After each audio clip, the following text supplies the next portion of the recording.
Oh, hey, what's up YouTube? How you doing? I'm electrojed. I'm doing a video response to Steph's stance.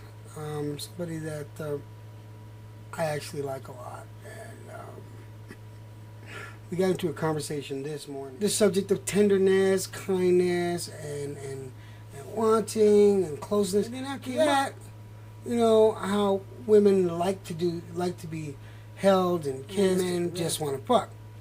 This is where the conversation went to. I don't remember starting the sex conversation. Steph is saying I started it. I don't remember it, but maybe I did. Here's the deal.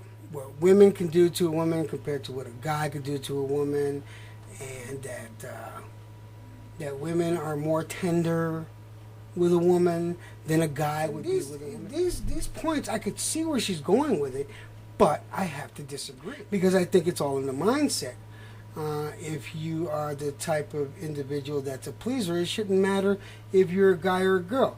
The fact that you want your partner or the person that you are with at that particular time, if you want to please them. If pleasing them is your number one goal. If it is, then you're in a good place. And you're going to do a good job, even if you're not that experienced, in my opinion. Anyway. Then the conversation went to swinging because I am well versed in that subject. Levels of swinging.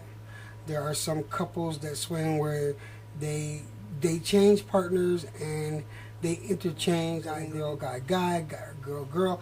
And, you know, I was a swinger to a certain point. Go with other guys. If it came to a point where it was two guys on one girl, you stay on your side, stay on my side. We don't bump peepees. That's how I am. Sorry about that. And Steph was is under the impression that it's all about the guy wanting, to stick his dick into into as many different women as possible. It's more of a greed issue with the guy than it is about the woman. And I had to beg to differ with that because technically, from what I've seen in my experience, it's more difficult for a guy to be a swinger than it is for a girl due to the pride factor. Pride factor is this. It's very difficult when you got a straight man that, a lot of men just want to straight up poke as much as they want. And, I'm a straight man, and when I was younger, I did want to do that. But it's a big issue to deal with.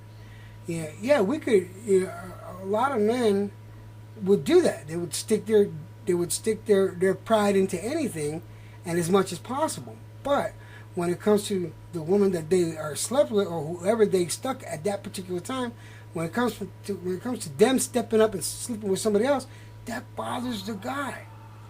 It's a pride issue. Whether is somebody else going to do better than he did? Is someone bigger than he is? It's a pride issue. It's a machismo thing. The reason why I know about this is because I've been there and I've physically seen it. Now, have I experienced this monster that you're talking about? That I'm talking about? No, because I have a bit of a flaw. I have absolutely no idea how it is to feel jealousy. This is the part that messes the guys up. So this is a flaw that I have that I guess a lot of my friends say it was a blessing that I don't know what jealousy is. I'm one of those people that like to please. If it makes you happy, then do it. That's how I am. And I never experienced jealousy. So I don't have that envy factor or that factor is somebody else better than me. It doesn't bother me. I'm pretty confident in what I'm capable of doing and what I'm not capable of doing. I'm very straightforward with the woman and letting them know what's expected, what's not expected, and if something happens, it happens. If it don't, blindfolded or something.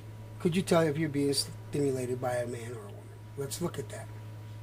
Let's break it down scientifically. All right. Let's look at all the different variables. Okay. Let's say I'm laying back. I got my eyes blindfolded. I got my hands to the back of my head. I can't feel forward. All right. And let's say we had two individuals. Let's say we had two individuals coming to stimulate me, right? And one had one had 2 minutes and the other one had 2 minutes. So the first 2 minutes, I'm feeling stimulated. Now, what if I feel hair?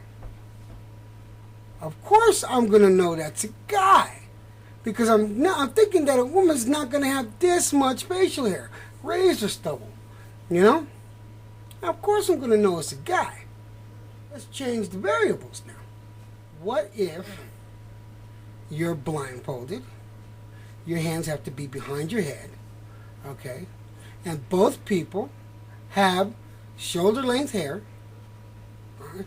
And both have no facial hair. Smooth as a baby's butt. Would you be able to tell? I don't think so. That's what I know.